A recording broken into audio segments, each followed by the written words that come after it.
had the privilege of participating in this antelope capture. So we had constructed a very large fence with a half-a-mile opening. A helicopter was going to herd antelope into this funnel, and all of us volunteers and Parks and Wildlife staff was going to run behind the herd, form a human shield, and then slowly work them in to a capture facility where they could be treated medically, they could be tested, some of them could be transferred.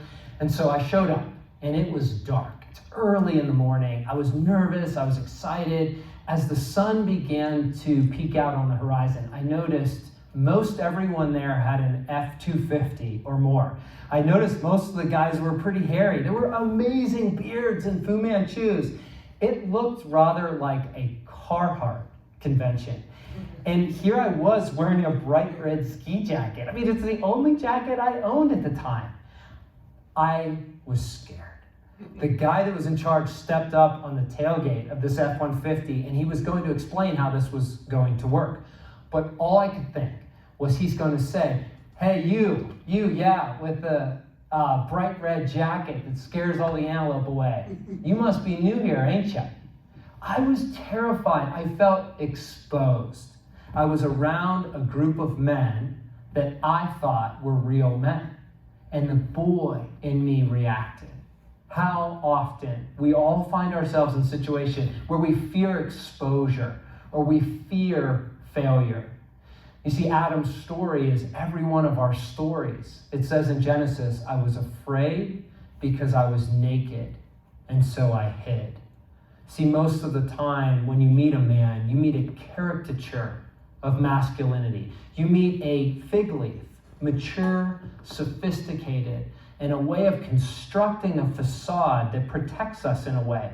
It gains some applause. It helps us avoid feeling exposed and disengaging from honest soul-to-soul relationship. We all fear being found out. You see, there are these core questions we have, this search for validation and identity that have these questions. The question of validation of, do I really have what it takes? The question of identity, who am I really? Our souls long to have those questions answered. Until they're answered from the source in which they were intended, we will live for identity rather than from it.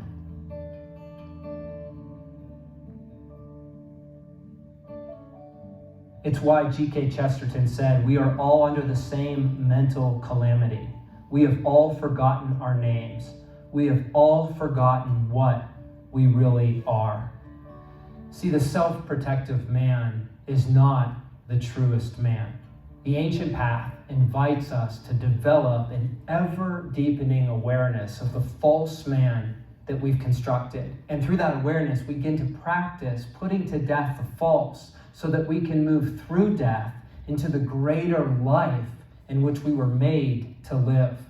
You see, we all have identities that have been put on us, identities we've taken up. And here's the fact, we cannot live beyond our identity. What are the identities that you have come to take on?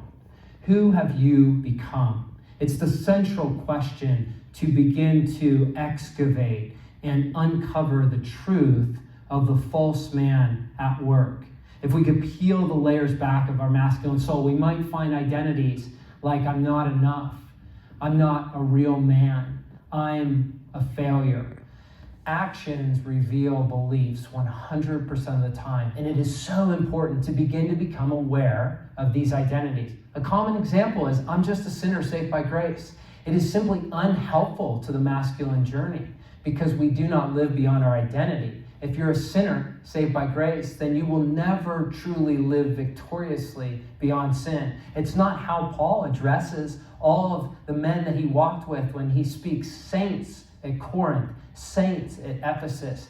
He speaks to the true man, yes, struggling with very deep battles, but always addressing the true man. It would do us well to wrestle with this deep question, who have I become, and how have we constructed a fig leaf to self-protect?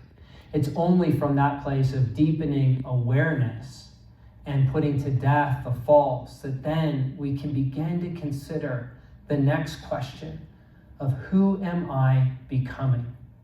You see, this is the primary question that will lead us to recover the treasure of what God meant when he meant us. When we read the text of nature, we see that God has created us deeply and marvelously unique. You think of the billions of snowflakes, and yet every one of them is unique. The billions of fingerprints, every one of them is unique. Hidden in Ephesians, God lets us in on another secret where he says, "For we are God's masterpiece. He has created us anew in Christ so we can do the good things he planned long ago." You see, there's something that God brings, intends to bring to the world through us, that he can bring through no other person. There's something that we are meant to know and enjoy about God that no other person can know or enjoy. This word masterpiece, it's fascinating in the original text. The word is poema, and often it's translated as handiwork or handicraft, workmanship, but it doesn't get to the heart of it. It's meant to be an artist's greatest work, one of a kind with a supernatural quality. Who am I becoming? And what is my true name? It's fascinating to see how often in the scriptures we hear stories about receiving a name from God. Jeremiah says, "Before I shaped you in the womb, I knew all about you. Before you saw the light of day, I had sacred plans marked out for you." Isaiah says, "The moment I entered the world, God named me." Isaiah says, "You will be called by a new name. The mouth of the Lord will bestow." And that's why Lewis in The Problem of Pain says, "What can be more a man's own than this new name, which even in eternity remains a secret between God and the man? What shall we take this secrecy to mean? Surely that each of the redeemed shall forever know and praise some one aspect of the divine beauty better than any other creation can." In the scriptures, we're let behind the scenes in a way that is absolutely intimate with the heart of God.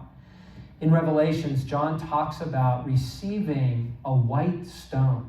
John says, "But the one whose heart is open, let him listen carefully to what the Spirit is presently saying to all the churches. To everyone who is victorious, I will let him feast on the hidden manna and give him a shining white stone. Written upon the white stone is inscribed his new name, known only to the one who receives it." Friends, this is a fascinating concept of the white stone.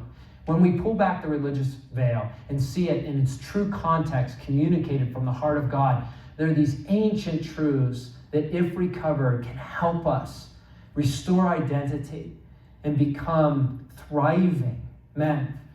This word white comes from the Greek leukos. It's not white as in a color, it's white as in a shining like the sun.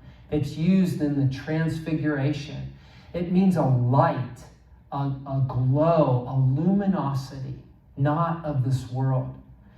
The word stone is sephos. It means eternal and permanent, something that cannot be taken away. The white stone is a symbol, a soul's picture in a word. It's luminosity and indestructibility. And that's why George MacDonald says the giving of the white stone with the new name is the communication of what God thinks about the man to the man. The true name is one which expresses the character, the nature, the meaning of the person who bears it.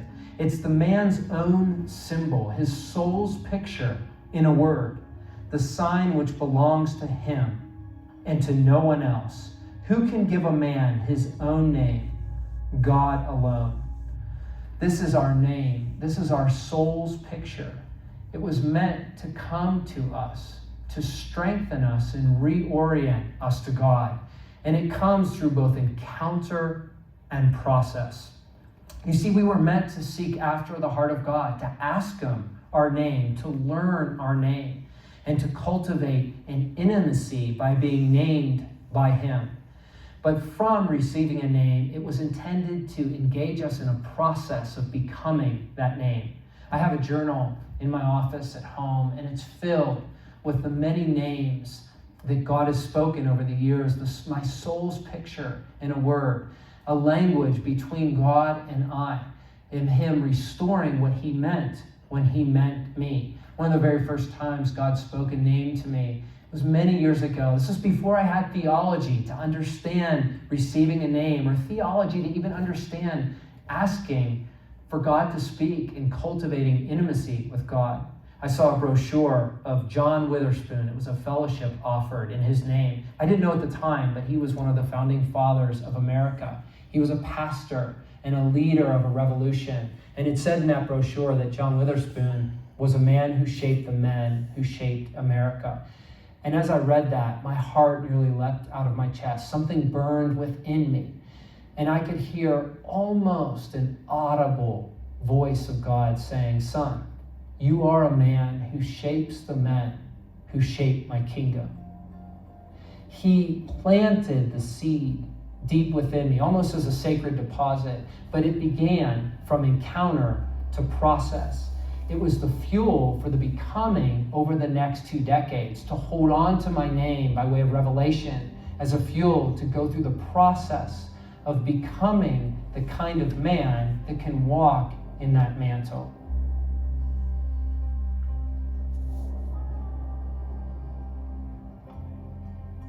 Just yesterday, I was walking around here at the Globe and Anchor Ranch and praying, preparing for this time. And I came upon this tree that it was actually the tree that we had cut down over a decade ago when we had our first retreat where we were contemplating the ideas of becoming a king.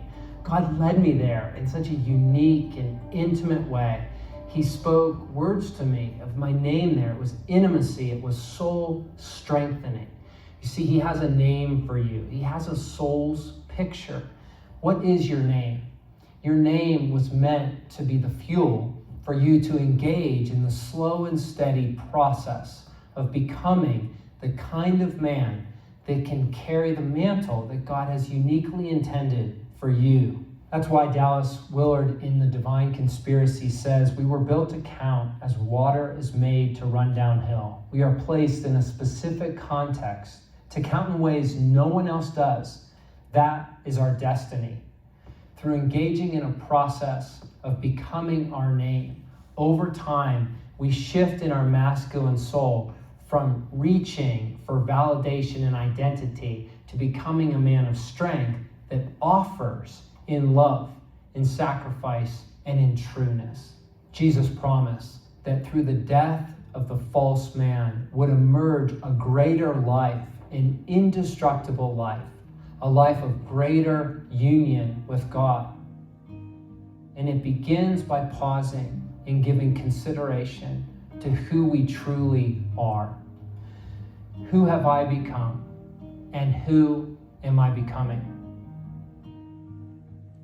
You might recall Paul, one of the great fathers of our faith, was given a new name in his encounter with God on the road to Damascus. What I find fascinating is for 14 years after he receives his name, we find almost no mention of his life in all the scriptures.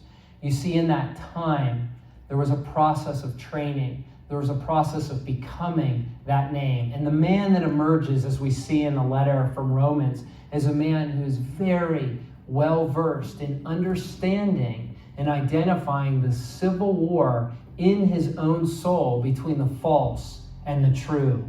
Paul models what we might become as we practice putting to death the false through the power of God working within us, to become the man who lives from identity rather than for identity. Who have I become and who am I becoming? What is my true name? Let him call me what he will. That name shall be as precious as my life.